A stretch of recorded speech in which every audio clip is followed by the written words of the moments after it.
안녕하세요. 시편 23편입니다. 네, 오늘은 산상순 네 번째 시간이고요. 오늘의 주제는 나는 목마른 자인가. 오늘 이 말씀을 가지고 함께 좀 묵상을 나누는 시간 갖도록 하겠습니다. 네, 마태복음 5장 6절 말씀이죠. 의에 줄이고 목마른 자는 복이 있나니 그들이 배부를 것이미요. 네, 이 말씀이고요. 네, 제가 그 묵상을 하는 방법은 일단 이렇게 산상순에서와 같이 예수님이 하신 말씀을 일단 기초로 해서 제일 먼저 이제 성령님께 구하죠. 네, 이 말씀에서 주시는 마음을 달라고. 그리고 이제 구약으로 갑니다. 구약에서 과연 이 말씀과 관련된 어떤 시점이 떠오르는지, 그리고 그때 어떤 일들이 일어났는지, 그리고 그 일들이 오늘 이 예수님 말씀하고 어떻게 연결이 되는지 이렇게 묵상을 주로 합니다. 다음에 시간이 있으면 좀 묵상에 대해서 좀 더 제가 하고 있는 방법에 대해서 좀 설명드릴 기회가 있지 않을까 생각이 듭니다. 제 묵상이 꼭 옳다라는 게 아니라 이제 여러 가지 묵상 방법 중에 하나라고 보시면 될 것 같고요. 네, 오늘은 이제 구약이 어떤 시절로 돌아가냐면요. 출애굽 당시, 지난번에도 한번 뭐 얘기했던 부분이긴 한데 좀 더 구체적으로 좀 들어갈 생각이고요. 네, 출애굽을 할 때 이게 이제 구원의 과정, 그리고 구원의 여정과 관련된 굉장히 상징적인 의미들이 많다고 제가 한번 말씀을 드렸었죠. 근데 오늘은 이제 특별히 그 의에 줄이고 그다음에 목마른 자는 이 말뜻 가운데 첫 번째 의에 줄인다라는 말씀을 묵상을 하다 보니까 이제 광야의 삶에 대해서 그 이제 좀 살펴보게 되었습니다. 광야의 삶에서 되게 도드라진 특징이 있는데요. 첫 번째는 이 하나님이 실제적으로 그 이스라엘 백성들과 함께 이 광야의 생활을 시작하셨고, 그 다음에 그 정말 함께 하시면서 그 처음부터 끝까지 그 하나님께서 인도를 해주셨죠. 네, 그리고 아주 중요한 이제 성막도 그 광야 때 이제 그 만들게 되고, 또 어떻게 제사를 지내는지, 뭐 레위기라든가 특히 이제 십계명 같은 걸 이제 그 광야에서 다 이제 이스라엘 백성들, 그러니까 그 어떤 그 이스라엘 백성들이 어떻게 살아가야 되는지를 그 가르쳐 주신 거죠. 그 전까지는 이 법도가 없었더라면은 십계명을 통해서 어떻게 이 규율에 따라서 살라고 하셨고, 그러나 그 밑바닥에는 이제 하나님의 약속의 말씀이 있는 거죠. 근데 어쨌든 이 광야라고 하는 거는 그 이스라엘 백성들이 가서 살 수가 없는 곳이 특징이에요. 거기에 뭐 농사를 짓는 것도 아니고, 하나님이, 그러니까 이 광야의 삶의 특징은 이스라엘 백성이 하나님을 떠나는 순간 죽을 수밖에 없어요. 예, 그러니까 하나님 없이 아무것도 할 수 없는 곳이죠. 네, 하나님이 채워주시고 먹여주시고 보호해주시는 그 광야에서 나타나는 현상 중에 하나는 이제 구름 기둥과 불 기둥이 대표적으로 상징적으로 나타나지 않습니까? 근데 이것이 상징하는 바는 뭐냐면은 하나님이 그 보호하시고 인도하심이 얼마나 중요한지를 보여주는 거죠. 예, 이것이, 그리고 그것이 바로 나타내어지는 거는 그게 하나님과 함께하는 것, 그러니까 하나님의 나라, 하나님의 통치가 그 안에 있다라는 거죠. 그래서 이게 얼마나 중요한지를 보여주는 거예요. 그래서 여기서 말하는 의는 하나님의 뜻이 이루어지는 게 의롭다라고 얘기해주는 거죠. 하나님이 가르쳐 주신 걸 잘 따르는 거, 이게 정의고 의가 되는 거죠. 이거의 첫 시작이 이제 광야의 삶입니다. 그리고 거기서 모든 걸 배운 거죠. 그래서 의에 줄인다라는 이 말은 하나님의 보호하심과 인도하심에 대한 갈망인 거예요.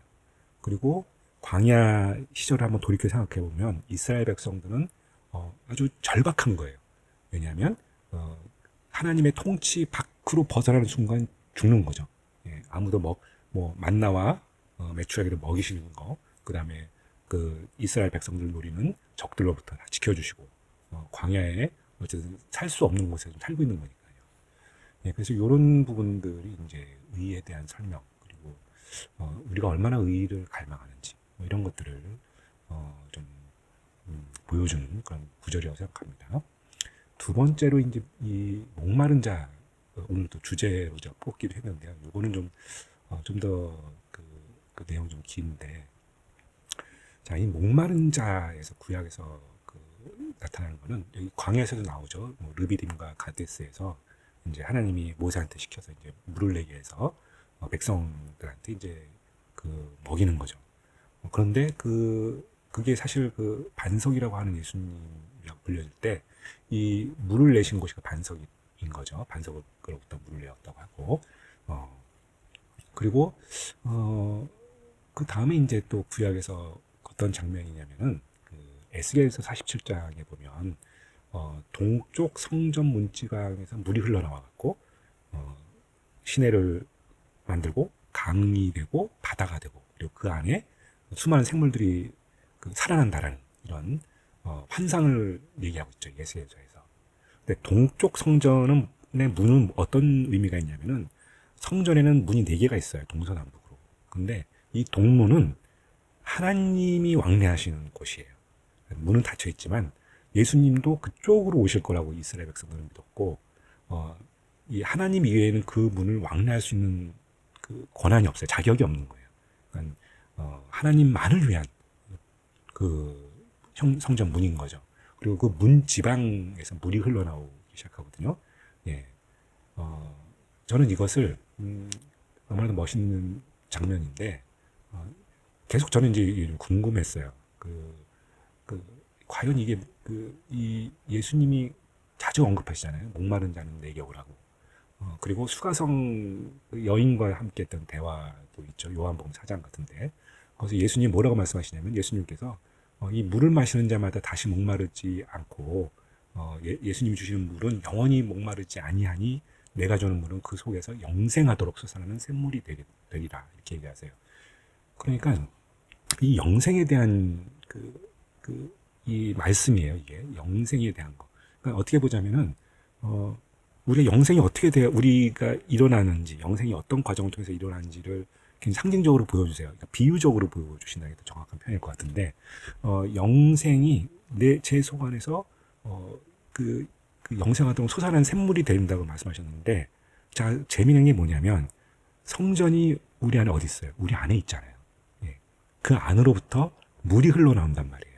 그리고 그 물이 시내가 되고 강이 되고 바다로 흘러가면서 그 주변에 생명들이 탄생하기 시작한다는 거죠. 엄청난 생명력을 보여준다고 하는 건데, 그 물이 우리 마음속에 있는 이 성전으로부터 흘러나오기 시작한다는 거죠. 자, 근데 주목해야 될 부분은 수가성 여인한테 물을 얘기하셨는데, 목마른 자는 한테 제가 샘물이 되리라고 얘기하셨는데, 이건 진짜 물이 아니잖아요. 그렇죠? 비유적으로 얘기하신 거란 말이에요. 그러면 이 비유적으로 말씀하신 이 물은 도대체 무엇이냐? 제가 이게 궁금한 거예요. 그래서 오늘 제목처럼 나는 목마른 자인가라고 제가 고민하고 이걸 묵상을 오래 했죠. 그런데 그러면서 저한테 깨달아지는 거는 이게 뭐 신학적으로나 뭐 이런 이게 맞다는 게 아니에요. 그냥 제가 그냥 느끼는 것뿐이에요. 제가 그냥 이렇게 묵상했다는 겁니다. 여러분은 다르게 하실 수 있어요. 제가 이 물이라고 한 것을 고민했을 때, 이 물이 바로 하나님의 말씀이었구나라고 저는 생각이 드는 거예요. 자, 그래서 이 말씀이 성령님이 저한테 오셔서 성전이 되어 주시고, 성전 가운데 그 물이 흐른다는 게 하나님의 말씀이 제 영혼, 이 깊은 성전으로부터 흘러나오는 하나님의 말씀이 흘러나오는 거죠. 예, 이 말씀으로 제가 영생이 된다라는 것을 얘기하고 계시고, 에스겔서도 그것을 환상을 통해서 예수님이 이런 역할, 이런 성전이 되어 주시고 그 안에 샘물이 든다라는 것을 이미 예수님이 오시기 전에 예언서에서 예언을 한 거고, 예수님은 오셔서 그것이 내가 그런 일을 할 수 있다라는 것을 수가성 여인한테 고백을 한 거고, 그리고 나에게는 이제 그런 하나님의 말씀이 흘러나오게 된다라는 거죠. 자, 그래서 제가 말씀을 가지고 이 세상에 전하게 되고, 또 주의 말씀을 알게 해주는 흘러가는 것들, 저는 이것이 전체적인 문맥이라든가 내용적인 부분을 봤을 때 가장 좀 문맥상 합당한 것이 아닌가, 이렇게 좀 생각이 듭니다. 그래서 또 디모데후서 쪽에 보면, 1장 쪽에 보면 예수님이 죽음을 멸하러 오신다라는 표현이 있어요. 그러니까 사망을 패하신다. 그러니까 그 멸한다라는 게 바로 뭔가 영생이 되는 거죠. 예수님이 오신 이유를 이걸 설명을 하시는 건데, 그래서 이것이 바로 우리 가운데 영생이라는 것, 그리고 구원의 길로 가는 길목에 그 하나님의 약속이 성취되어지는 최종적인 내용들, 이것이 바로 우리 마음 속에 바로 그 성전이 있느냐, 그리고 그 성전 속에 가운데 물이 흘러나오는지를 얘기를 해주시는 거죠. 그래서 오늘 이 말씀 가운데는 나는 정말 목마른 자인가, 그리고 이 의에 줄이고 목마른 자에게는 복이 있나니, 이 말씀을 하실 때 예수님이 물으시는 건 두 가지 질문이에요. 첫 번째, 너는 구름 기둥과 불 기둥으로 하나님의 인도하심과 보호하심이 정말 필요한 사람이냐, 이걸 물어보시는 거고, 두 번째, 너는 진정으로 영생을 갈망하는 거냐. 그러니까 우리가 흔히 구원을 이라는 단어를 머릿속에 떠오르기 전에 영원한 생명에 대한 진짜 갈급함이 있느냐, 이것을 물어보시는 거 아닌가. 그리고 그 물음에 답할 수 있는 사람들, 예, 저는 진정으로 이 살아가는 과정 속에, 이 삶 가운데서 저는 정말 하나님의 인도하심과 보호하심이 필요합니다.